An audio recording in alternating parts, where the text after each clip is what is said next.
Hello दोस्तों, स्वागत है आपका Indira TV the story box channel में। हम सफ़र एक अछूती प्रेम कहानी भाग 2। आप देख रहे हैं Indira TV the story box.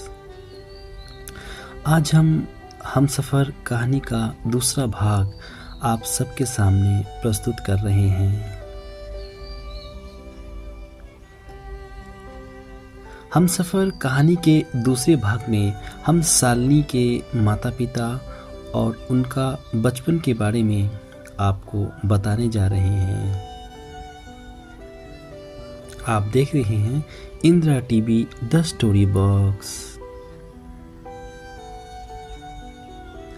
Madhukar ji अभी वर्तमान स्थिति में एक प्रतिष्ठित और अमीर इंसानों में गिने जाते हैं। मधुकर जी की पिछली ज़िंदगी पर नज़र डाला जाए तो वे पहले बहुत गरीब थे। वे गांव में रहते थे। उनके पिता एक किसान थे। संपत्ति के नाम पर पिता के पास 5 एकड़ ज़मीन थी और कुछ खेत खलियान। कुछ जर्सी गाय थी जिसके दूध पूरे गांव में बेचते थे। उसके 4 भाई थे। जब माँ पिताजी की मृत्यु हुई तो ज़मीन के बंटवारा हुआ। चारों भाइयों ने संपत्ति आपस में बांट लिया, ज़मीन, खेत खलियान, सब कुछ।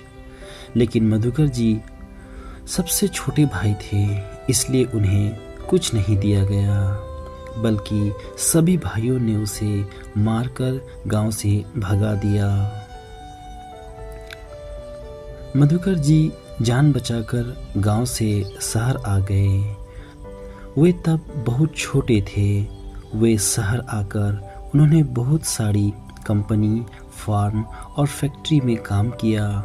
वहाँ वर्षों तक काम सीखा और आधा पेट खाकर एक एक पैसे जोड़कर पैसे बचाए। काम को इतनी लगन और निष्ठा से करते करते कब ये 40 साल के हो गए उनको पता भी न चला। फिर कई सालों की मेहनत रंग लाई।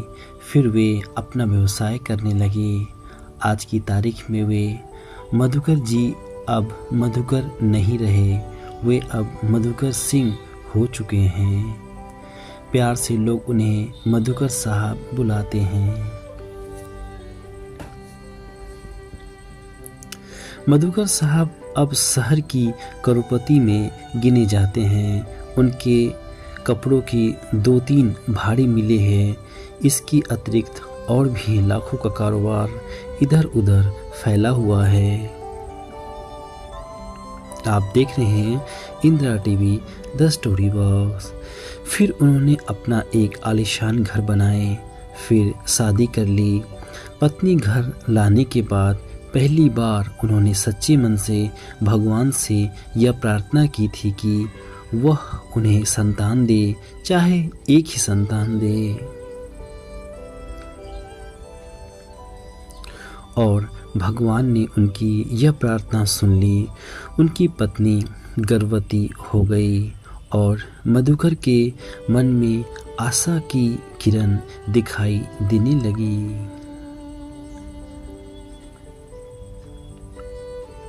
हर समय व्यवसाय में व्यस्त रहने वाले मधुकर घर और पत्नी में रुचि लेने लगे।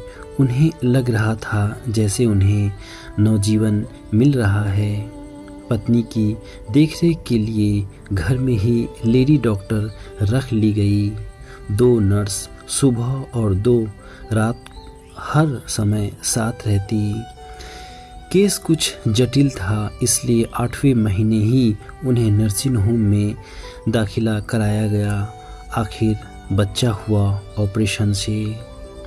भगवान ने मधुकर साहब को संतान तो दी, किंतु पत्नी छीन ली। पत्नी की देखभाल और ऑपरेशन पर 60-70 हज़ार से अधिक खर्च हो चुके और संतान भी मिली तो लड़की। पत्नी की मौत का मधुकर जी को बहुत दुख हुआ। कुछ दिन वह किसी से बोले भी नहीं। बच्चे को भी नहीं देखा। अपनी पत्नी से सचमुच उन्हें बहुत लगाव हो गया था। वह अपनी पत्नी के साथ केवल 1 ही वर्ष रहे। उन्हें ऐसा लगता था कि अपनी पत्नी के मौत के लिए उत्तरदायी वही है। वह स्वयं मरी नहीं, बल्कि उनकी संतान की कामना ने उसके प्राण ले लिए हैं। आप देख रहे हैं Indira TV the story box. कुछ लोगों ने दूसरी शादी का परामर्श दिया, लेकिन मधुकर साहब ने हर ऐसे प्रस्ताव को ठुकरा दिया, यह कहते हुए कि संतान की चाह के लिए मैंने पहले ही एक स्त्री के प्राण ले चुका हूँ। अब दूसरी स्त्री के प्राण लेने का मुझ में साहस नहीं। मेरे भाग्य में बेटी ही थी, बेटी ही सही। मैं अपनी बेटी को बेटी नहीं बेटा समझूंगा और बेटे की तरह ही इसका पालन पोषण करूंगा। उन्हीं की बेटी थी शालिनी। मधुकर साहब ने उसे असीम प्यार दिया। उसकी देखभाल के लिए 2 गवर्नर्स रख ली गई थी। शालिनी को बचपन से ही उन्होंने स्वतंत्र ढंग से पाला था। उस पर किसी प्रकार का कोई प्रतिबंध नहीं था, कोई दबाव नहीं था, कहीं जाने की रोक टोक नहीं थी। वह जब चाहती सोती, जितने बजे चाहती सोकर उठती, जो चाहती खाती, जो चाहती पहनती। घर के नौकरों और दोनों गवर्नर्स को उन्होंने विशेष आदेश दे रखा था कि इस बच्चे की हर इच्छा पूरी की जाए। यथोचित उसकी किसी भी कामना की अवहेलना न हो। वह उसे दुखी नहीं देखना चाहते थे। उन्होंने शालिनी को लड़कों से भी बढ़कर सुंदरता दे रखी थी। स्वयं भी कभी उसे नसीहत तक नहीं देते थे कि कहीं बच्ची को कोई दुख न हो। शालिनी इसी वातावरण में धीरे धीरे परवान चढ़ती रही, कोमल कली बनी और विकसित होकर फूल बनने लगी। आप देख रहे हैं Indira TV the story box. करोड़ों की जायदाद थी, किसी चीज़ का अभाव नहीं था। शालिनी के जरा से संकेत पर वह चाहती उसके लिए खरीद दिया जाता।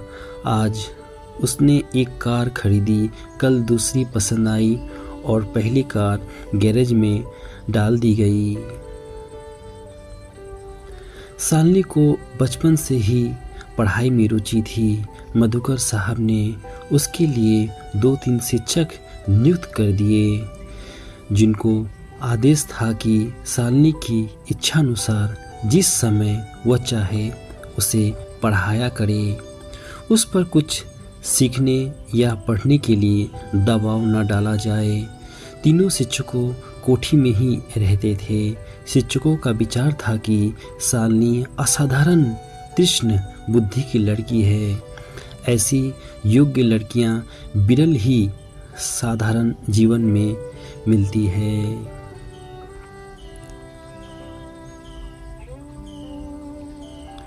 इतनी स्वतंत्रता होते हुए भी शालिनी ने कोई अनुचित बात नहीं की।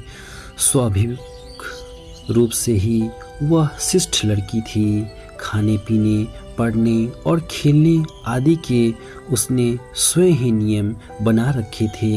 ऐश्वर्य में पले और बच्चों के समान वह न नकचड़ी थी और न ही चिड़चिड़ी। वह स्वभाव की हटी भी नहीं थी।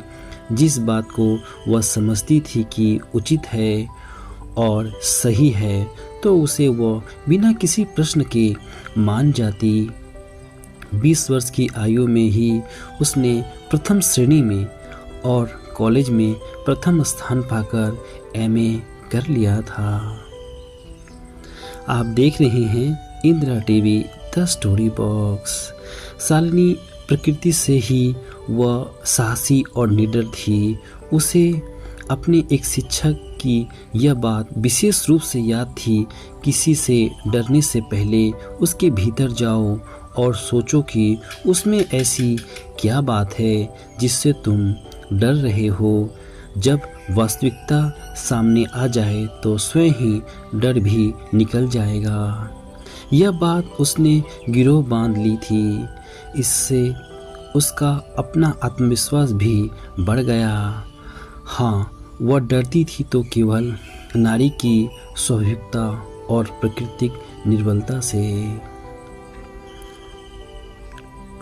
वह एक नारी थी और नारी की सतीत्व और नारीत्व उसका सब कुछ है, और अगर यह छीन गया तो नारी एक चलती फिरती लाश मात्र रह जाती है। उसका विचार था कि नारी के लिए अपने सतीत्व की रक्षा बहुत आवश्यक है। उसे अपने विवाह से पहले यह पवित्रता हर हाल में बनाए रखनी चाहिए। अगर दुर्भाग्य से किसी प्रकार उसकी यह पवित्रता बलपूर्वक भ्रष्ट कर दी जाती है तो ऐसी स्थिति में उसको आत्महत्या कर लेनी चाहिए। आप देख रहे हैं Indira TV the story box. बस यही था शालिनी का जीवन परिचय। अब कहानी पर आगे चलते हैं। दार्जिलिंग मेल ट्रेन अब भी अपनी तेज गति से चलती रही और शालिनी रजाई ओढ़े उपन्यास पढ़ती रही। फिर न जाने कब उसे नींद आ गई और वह गहरी गहरी सांसें लेने लगी। उपन्यास उसके हाथ से छूटकर जमीन पर गिर पड़ा।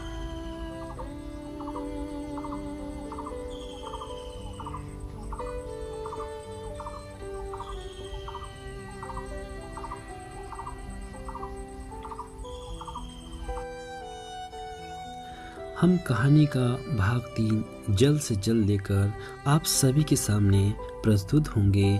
तब तक अपने दोस्त और कहानी के हमसफर शेखर को इजाज़त दीजिए। अपना ख्याल रखिए। धन्यवाद दोस्तों। फिर मिलते हैं कहानी के अगली कड़ी में।